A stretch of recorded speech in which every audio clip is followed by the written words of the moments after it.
We're going to be doing a little piece on policy updates in a minute, and I'm going to hand it over to Lewis, who's going to give you a quick update on what the membership team are up to. And Susanna will be giving you an update on international trade.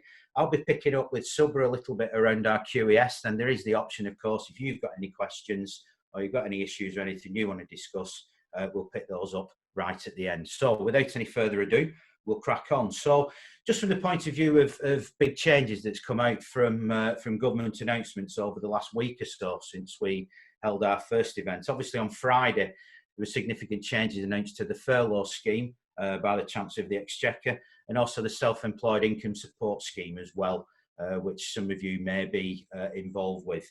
There's also been a lot in the past couple of days. I've been on various calls with local authorities and the combined authority around these local authority discretionary grants. This is like the second phase of money that local authorities have got hold of that businesses will be able to apply for.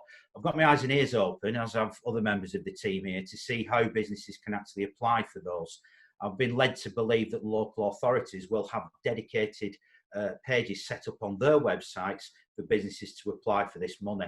And what's this aimed at? It's aimed at a number of people that have currently missed out on various funding schemes, especially for those, for example, that are in shared workspaces or they're in flexible workspaces, whereby they don't necessarily pay business rates. They didn't get the first round of grants coming through, so there's a second tranche of money now available that you may be able to apply for. So please look out for that.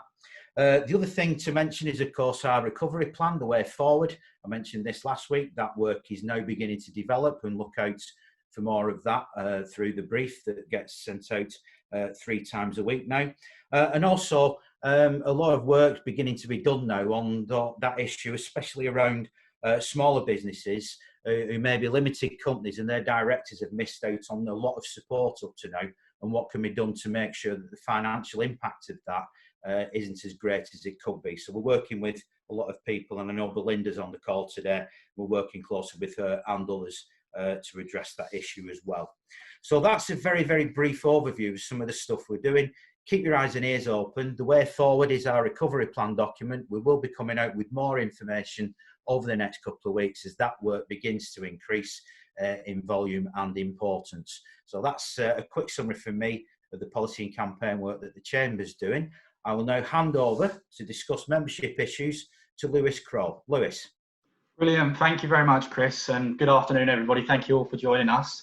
I'm the Membership Value Manager here at the Chamber, so I just wanted to take you through a couple of membership services that we've highlighted that we feel that it's good for you to have a bit more information on at the moment. First one that I wanted to discuss was our GM Chamber Utilities service. You may be familiar with this. It is powered by our patrons Inspired Energy. It's quite a wide-ranging service, but essentially it ensures that our members are able to get the best possible rates on their utilities. And we can also provide advice and guidance for businesses within our membership on how to use their energy better. One key aspect of this is that we're actually helping a lot of members through this service to make the transition towards using more renewable energy. Another key benefit of the GM Chamber Utility Service is it also allows you to look through previous bills for any overcharging that may have occurred as well. And it's really useful because we can help and work with our members to reclaim some of this money back, which is also very beneficial, particularly at this time. The second service that I wanted to mention to you is actually something that's available to all members, but also all GM business community participants as well. And that's our My GMCR app and rewards platform. So there's 2 main ways in which you can actually use this platform. The first one is to create a business profile yourselves, which gives you the opportunity to raise your own profile, and also gives you full control to share any offers, news and content that you'd like to through the app, and also accessible through the website as well.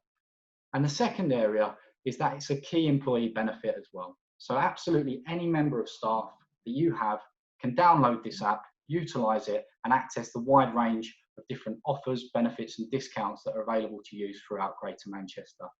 So if you're not already making use of that, please download it, please make use of it, and also share it with your staff because it's a great benefit to have for free. The final area that I wanted to touch upon was something that we've actually launched in the last few days, which is our new GM Business Community LinkedIn group. The aim of this really is to give you an opportunity to have somewhere virtual to network and connect with others. So that's launched this week, and it's an opportunity for people to once again share content, connect with others, share their views and opinions, and of course, mainly connect with other Greater Manchester businesses at this testing time. So there are a few key services that I'd like you to know a little bit more about. And also, if you want to have any further information or an in-depth discussion about this, then please just contact the membership team. But what I'll do now is I'll pass you back over to Chris to introduce the next section. Cheers, thanks very much, Lewis. And like I said before, like I did last week, you'll get an email following up with links to the membership benefit pages there. So if there is anything that Lewis has mentioned, you've got access to it there, find out the information. But always, as anything with these, please just get in touch with us here at the Chamber on the phone, drop us an email, and we'll get back to you and point you in the right direction, which is an important thing. Okay, next I'm going to ask Susanna Cordoba just to give us a quick update on things that are happening around international trade. Susanna. Hi, thank you, Chris. Yeah, I've been told by Chris that I'm brave to mention the B word again, but today is basically around just giving you a quick overview of the things that are happening. So there have been some discussions at the UK government level, and basically it's very unlikely that we will see an extension to the current transition period. And because of that, we thought that it will be very relevant to start mentioning some of the key areas that companies still need to consider in order to prepare. And we still see a few companies that are not quite there yet. So one of the basic ones is making sure that you have your EORI number. Most of the UK VAT registered companies should have received this number last year. But if you have not received it, honestly, it's not an onerous or complex process, and it's not time-consuming at all. So we will provide you with some slides and links to how to get the EORI number if you need one. The other one is the revision of the Incoterms that UK companies are using when trading with the EU. Basically, for those that are exporting on ex-work or DDP basis, because this may require them to register for VAT on a EU state, and vice versa. A EU company might have to kind of register here in the UK. But also importantly, those selling on ex-work basis may face challenges now more than ever in terms of providing evidence of exports going forward. So we are always trying to encourage them to move from ex-works to FCA with free career, so they can control the evidence of exports that they can keep on record. The other one is the documentation. Whether we reach or not an free trade agreement with the EU, this will not at all avoid the fact that we will be required to fulfill additional documentation things. So the most specifically, I'm talking about customs declaration, so both for exports and imports. The other thing I wanted to raise is the fact of rules of origin. This will be a huge area of impact for UK exports and imports going forward. Basically, the rules of origin will be used if we do reach an FTA agreement with Europe. It will be used so we can access European markets with the removal of tariffs. But in some cases, the rules of origin will be also used on non-preferential basis, just simply by importing countries wanting to protect their producers or for other monitoring purposes.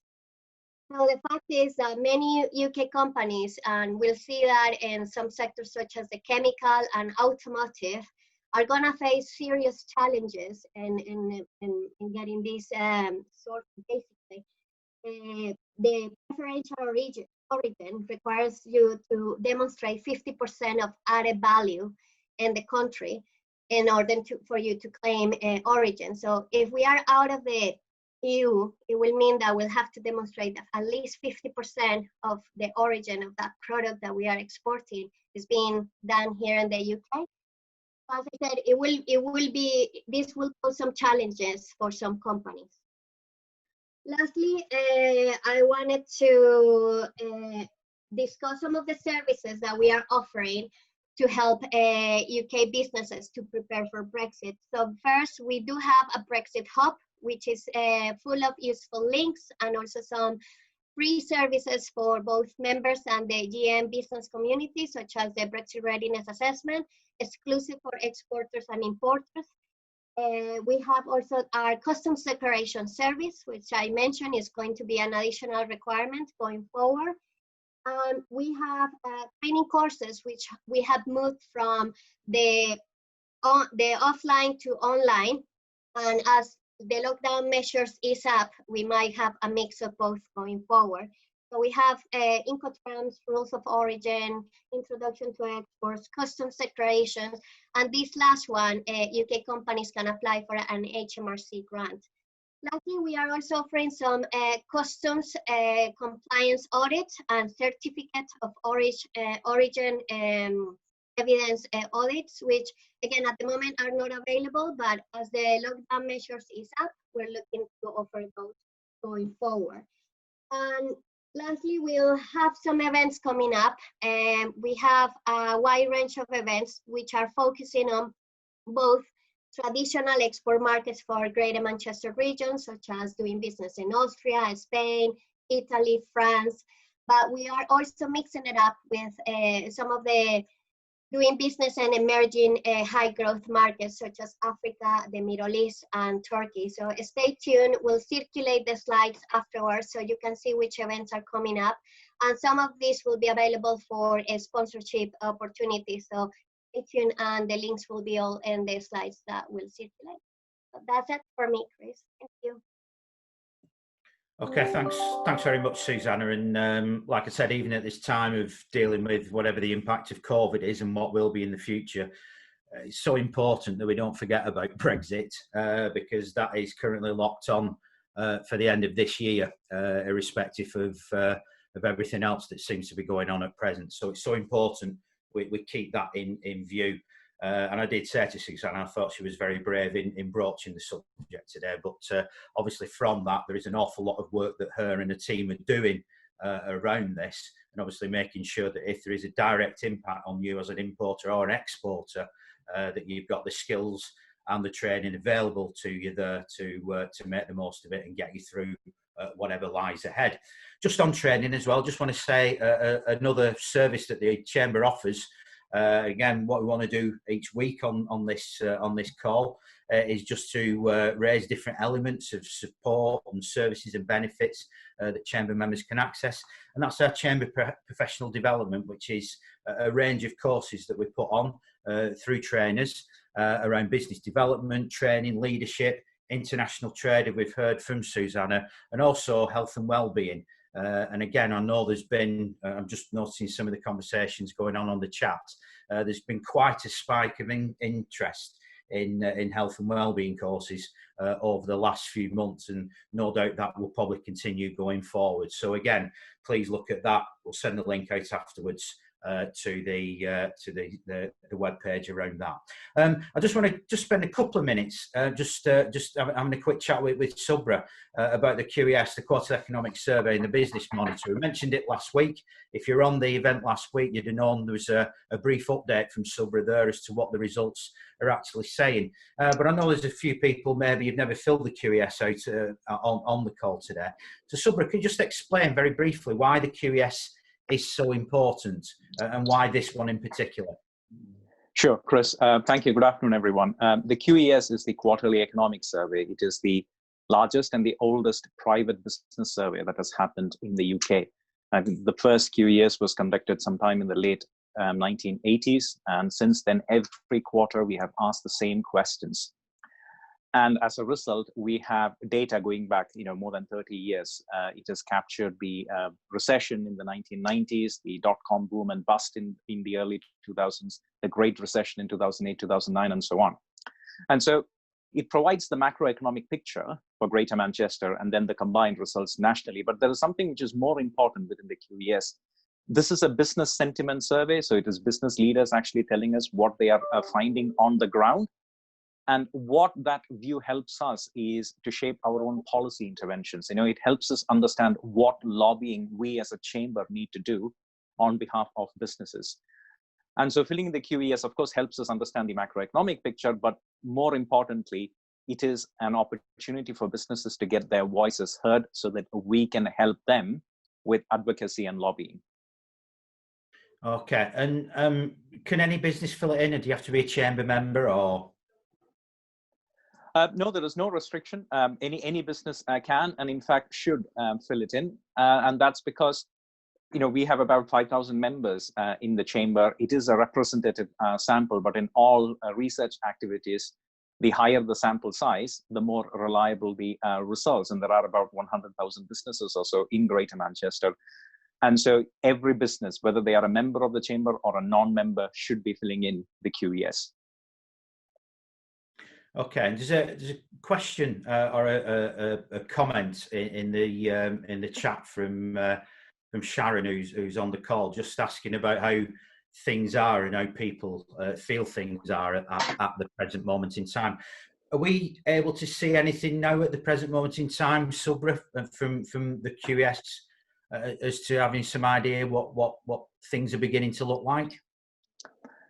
Sure. Yes. And I will caveat this because we are midway through a fieldwork period, so the results are likely to change. But here is the interesting thing. When the pandemic struck, we started the Business Monitor series of surveys, didn't we? And every week we were tracking business activity levels. And what that showed, unsurprisingly, was that there had been a vertical collapse in customer demand, businesses having struggles with cash flow positions and that sort of thing. And in the last few weeks, last 2 to 3 weeks primarily, what we have seen is a slight upturn. And that is contributed to by two things. One, there is demand was in free fall in the early stages, but once it hits rock bottom, then there isn't any lower that it can do. The lowest your revenue can go is zero. It can't go lower than that. And so I think many businesses have turned the corner, but there are other sectors of the economy which have actually been open throughout this period, and that has contributed to the supply chain as well.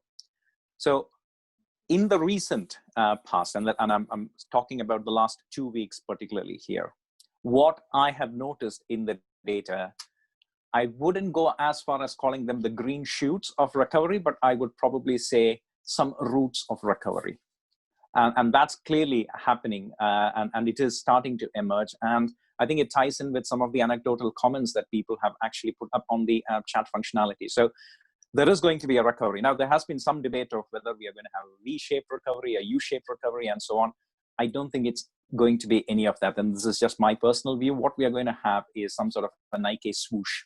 So where you have that vertical collapse, followed by a slow trickle increase over a long period of time. And so it will look like a tick mark rather than a sharp V. You heard that here first.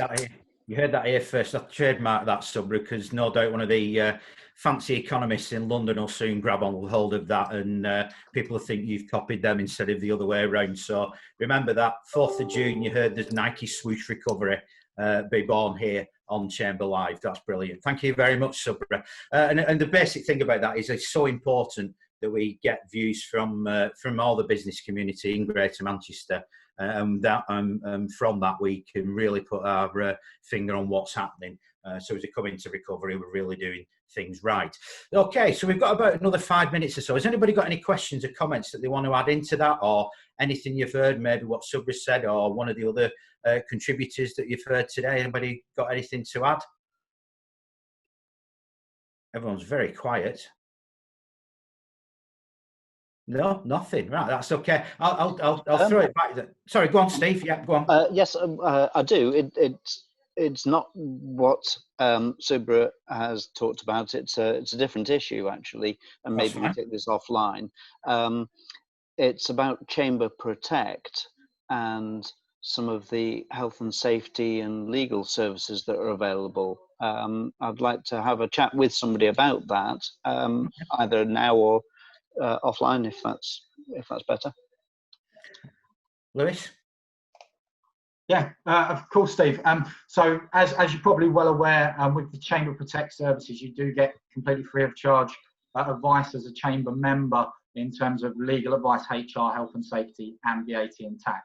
And that's in terms of an advice line that varies. The majority of them are 24/7, but a couple are just office hours only. But you also get access to a full template document library that's available online as well.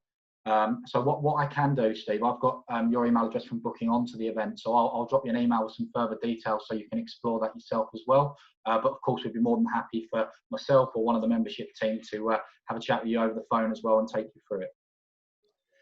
That's great. Let's do that. If I'll see what I get from you, and maybe that'll answer the question and I can get in. But if not, I can come back to either yourself or perhaps Tess and get some more detail. Thank you very much. Fantastic. Okay, that's great. Thanks, Lewis. Just while you're still on there, I mean, obviously you're at the sharp end of the services that we offer. Have you seen any difference in what people are asking for as this has progressed, or has it been constant all the way through? Yeah, I think there has very much been a shift. Initially, there was a lot of work towards people wanting to make use of things like Chamber Protect in the initial circumstance, mainly for a lot of the advice and guidance to cut through the, for want of a better word, the noise in terms of various different services that the government were bringing in to support businesses during this time. So there was an initial boost in terms of Chamber Protect that people were engaging with. I think certainly people have looked to us as an area to help them with the information, the policy, the campaigns work that you and the team does, probably even more so than they would do normally at this difficult time.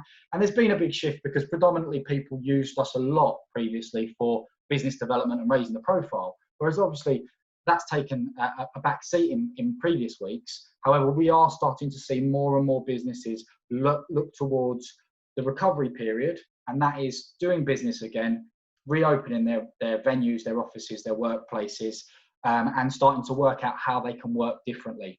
We've seen a lot of companies that maybe don't provide training normally start to provide training or webinars or digital platforms. And it's really about, at this time, from our members, taking the bits that are going to be used going forwards from this unusual circumstance and accelerating all the digital work and things that people have done, taking the best bits and then also taking the good bits of how we used to work previously to form, I suppose, what people are going to refer to as the new normal going forwards.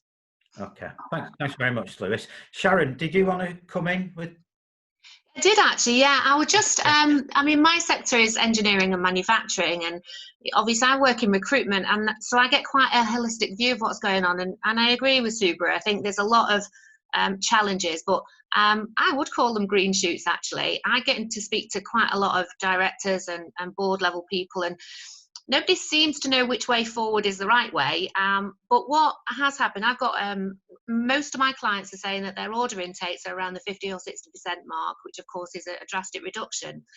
What they're saying is that the UK is falling behind all their other divisions that they've got across the globe. They're falling behind because of the return to work and the lockdown situation, because they can't get production up and running, because if they're relying on one part of a company to supply them so that they can then supply to somebody else, it's causing this big problem. And what it's done really, from what I can see and all my experience, is it's exposed the vulnerability of our supply chain within manufacturing. And I suppose I was wondering what the Chamber, whether you've noticed that, and whether I'm sure you have, I suppose whether anything is being done about it so that we can make sure that as much of our supply chain remains in the UK as possible. You know, I'm not naive enough to think that it wouldn't go external, but is anything being done on that front? It's being looked at. I was on another call. Pretty much everyone's working day seems to be like at present, doesn't it? Very Zoom calls and things. I was on one this morning, and Vicky Price was on it, the Economist, and the question was around that sort of offshoring, onshoring, protection of supply chains and everything. And she was saying, well, you know, in a sort of global economy like this is, you know, you could be supplying you could be making something in this country that then goes to Germany, that then ends up in China and one thing or another. So it's not as cut and dried. However, I do think there is an element of resilience that we probably need to start to look at some of this stuff. And it's not about trade protection. It's not about this, that, anything like that. It's about resilience, because going back to when all this first started over in the Far East, straight away, businesses were struggling because the stuff was being manufactured somewhere that had a real problem. That's not being protectionist, that's just the reality of global trade. So it's how can you do that in a way that you don't shut markets up, but at the same time you are protecting your own home economy so that can carry on trading, really. It's a very interesting one, and I think linked in with a little bit of what we heard from Susanna as well about what may or may not happen with Brexit. Some of that suddenly becomes very important when you look at this as well. I think, and again, a little bit of a personal opinion here, I think there will be something done to put that element of resilience back into the supply chain. What that looks like in practice, I'm not too sure. But of course, you've got to then look at all sorts of elements around skill sets and everything else. It's the whole picture, really. So it's worth picking up, and that will also play part in the way forward work around the economy and also community bit as well. So I think it is important. It's like the question we had last week over local procurement. We've got to start to look at these things in the round, really, but do it in a way that we don't harm ourselves accidentally, which is very easily done in the current world. Okay, just on 2:30, I've just got one more question. It was from Sue over whether or not we're going to carry on doing networking events on Zoom and things like that. Yes, we are, absolutely. Even when businesses are fully open, we do want to carry on doing things like this, partly do a sort of mix and match, really, where we're doing face-to-face as and when we can do, but obviously as well carrying on doing virtual events like this as well, so we can make the most of the technology. I think, to be quite honest, before all this happened, the technology was always seen as being untried and untested. Well, it has been tried, it has been tested, and it does really work. So we've got to really carry on making the most of that. A lot of the stuff, I'm going to be responsible going forward on the policy stuff, is pulling groups of people together at pretty short notice to ask them questions about things and get feedback. The best way of doing that will be through things like Zoom or Teams or whatever. So we will be carrying on mixing as we go through.